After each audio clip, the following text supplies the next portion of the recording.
নমস্কার, geography ebook চ্যানেলে আপনাদেরকে স্বাগত। আজকে লাস্ট মিনিটের কিছু শেষ মুহূর্তের সাজেশন দেওয়া হয়েছে। আশা করছি এটা পড়লে প্রথম চ্যাপ্টারের প্রথম ইউনিটটা কমপ্লিট হয়ে যাবে। তো প্রথম যে চ্যাপ্টারটা আছে, আমরা জানি যেহেতু সমস্তটাই এমসিকিউ, তো সেরকম বেসিসেই কিছু প্রশ্ন করা হয়েছে। প্রথম হচ্ছে প্রাকৃতিক ভূগোলের মৌলিক বিষয়সমূহ। ফার্স্ট ইউনিটটার নাম বিষয় হিসেবে ভূগোল। প্রথম প্রশ্ন, জিওগ্রাফি শব্দের অর্থ কী? জিও মানে হচ্ছে পৃথিবী, আর গ্রাফোস মানে হচ্ছে বর্ণনা, অর্থাৎ জিওগ্রাফি শব্দের অর্থ হলো পৃথিবীর বর্ণনা। সূর্য সিদ্ধান্ত গ্রন্থটি কার লেখা? বরাহমিহির। ভূগোলের জনক কাকে বলে? এরাটোস্থেনিস। এরাটোস্থেনিস এই বানানটা অনেক জায়গায় ইও দেওয়া থাকে, হর্ষই, তাই এরাটোস্থেনিস যেটা লিখবে এ বা হর্ষে কোনো অসুবিধা নেই। আধুনিক ভূগোলের জনক কাকে বলা হয়? Alexander von Humboldt. এরপর কিছু গ্রন্থ আর কিছু লেখক দেওয়া আছে, দুটোই এ করে দেওয়া আছে যাতে বুঝতে অসুবিধা না হয়। যেমন জিওগ্রাফিকা লিখেছেন স্ট্র্যাবো, কসমস লিখেছেন আলেকজান্ডার ভন হামবোল্ট, জিওগ্রাফিয়া পৃথিবীর প্রথম মানচিত্র বিষয়ক বই টলেমি। তাহলে এখান থেকে একটা প্রশ্ন কিন্তু আসতেই পারে যে পৃথিবীর প্রথম মানচিত্র বিষয়ক বইটার নাম কি? জিওগ্রাফিয়া। কে লিখেছেন? টলেমি। তারপর হচ্ছে আর্ড কুন্ডে, কার্ল রিটার। এখানে একটা কথা প্রায় অনেকেই ভুল করে, দুটো বই অনেকটা কাছাকাছি সেম, জিওগ্রাফিকা আর জিওগ্রাফিয়া, শেষেরটা লক্ষ্য রাখতে হয়। গ্রাফিকা মানে কয়া আকার, আর একটা হচ্ছে গ্রাফিয়া অন্তঃস্থয় আকার। তো জিওগ্রাফিকা যেটা সেটা লিখেছেন স্ট্র্যাবো, আর জিওগ্রাফিয়া যেটা সেটা কিন্তু লিখেছেন টলেমি। এবারে নেক্সট কিছু উক্তি দেওয়া হয়েছে, 5টার মতো উক্তি আছে, এগুলো পড়লে আশা করছি কভার্ড হয়ে যাবে। তো প্রথম উক্তি হচ্ছে ভূগোল হলো মানুষের আবাসস্থল হিসেবে পৃথিবীর বর্ণনা। এ কথাটি বলেছিলেন এরাটোস্থেনিস। নেক্সট, ভূগোল হলো মিশ্র গণিতের একটি অংশ যা পৃথিবীর স্থান, বিশালতা, বৈচিত্র্য ইত্যাদি ভিন্নতার ওপর নির্ভর করে। এই উক্তিটি হলো ভেরেনিয়াসের। পৃথিবীর বিভিন্ন অংশের বৈচিত্র্যের বর্ণনা হলো ভূগোল। এটা বলেছিলেন কান্ট, ইমানুয়েল কান্ট। ভূগোল হলো বিজ্ঞানের সেই শাখা যা পৃথিবীর সমস্ত বিষয়, বৈশিষ্ট্য ও সম্পর্ককে স্বতন্ত্র একক রূপে অবস্থান করে। এটা বলেছেন রিটার, মানে কার্ল রিটার। তারপর প্রকৃতির সঙ্গে সম্পর্কিত বিজ্ঞান হলো ভূগোল, যাতে পৃথিবীর সকল বিষয়ের সমীক্ষা ও বর্ণনা করা হয়। এটা বলেছিলেন হামবোল্ট, মানে আলেকজান্ডার ফন হামবোল্ট।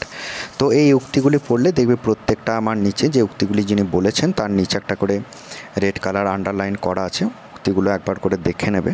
তো নেক্সট প্রশ্নতে যাই, সেটা হচ্ছে ভূগোলের স্থান, প্লেস শব্দটি প্রথম কে ব্যবহার করেন? এমেরিক জোন্স, 1948 সালে, ব্র্যাকেটের মধ্যে সালটা উল্লেখ করা হয়েছে। তারপর কোরিওগ্রাফি শব্দটি প্রথম কে ব্যবহার করেন? কোরিওগ্রাফি শব্দটি প্রথম ব্যবহার করেছিলেন টলেমি, এবং কোন গ্রন্থে ব্যবহার করেছিলেন? জিওগ্রাফিয়া।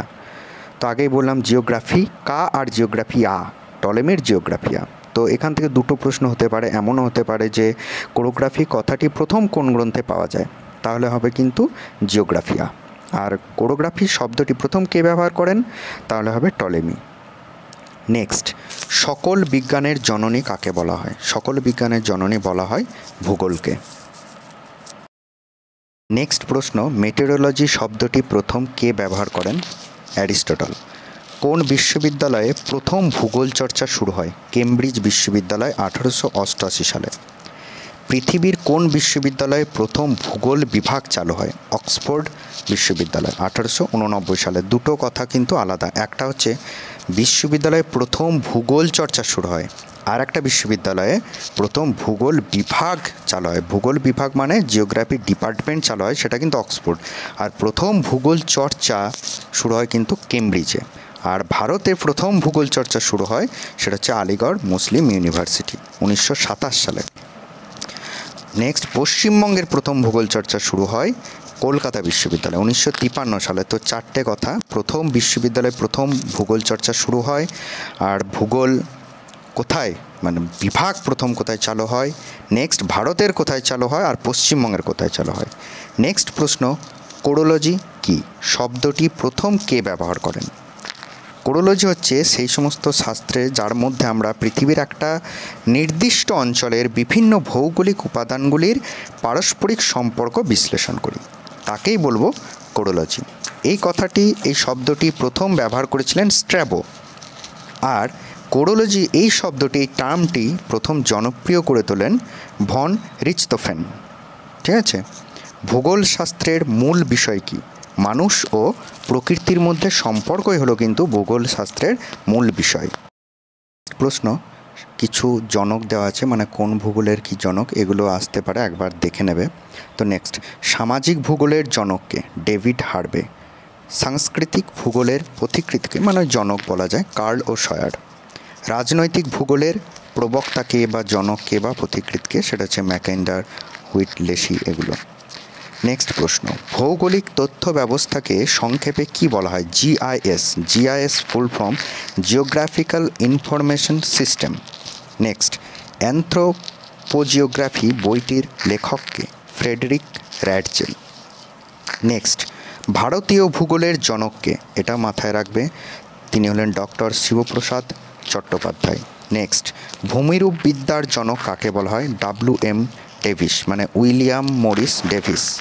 নেক্সট, ভূগোলের যে শাখা মানচিত্র অঙ্কন পদ্ধতির সাথে সম্পর্কিত তা হলো কার্টোগ্রাফি, মানে কার্টোগ্রাফিতে বিভিন্ন মানচিত্র অঙ্কন পদ্ধতি, বিভিন্ন কিছু এখান থেকে জানা যায়। মৃত্তিকা বিজ্ঞানের জনক? VV ডকুচেভ। জলবায়ুবিদ্যার জনক? Vladimir Peter Koppen. সমুদ্রবিজ্ঞানের জনক? পসিডোনিয়াস ও MF মাউরি। এখান থেকে আমি বলবো এই জলবায়ুবিদ্যার জনক বা মৃত্তিকা বিজ্ঞানের জনক, এগুলো মনে রাখবে, তার কারণ হচ্ছে পরবর্তীকালে এগুলো ডিটেলসে পড়তে হবে। ঠিক আছে। তো নেক্সট আমি আর একটা কথা প্রত্যেকেই বলবো, রিকোয়েস্ট, যে যদি এই ভিডিওটা ভালো লাগে তো অবশ্যই লাইক করবে, কমেন্ট করবে এবং শেয়ার করবে, আর চ্যানেলটিকে সাবস্ক্রাইব করবে।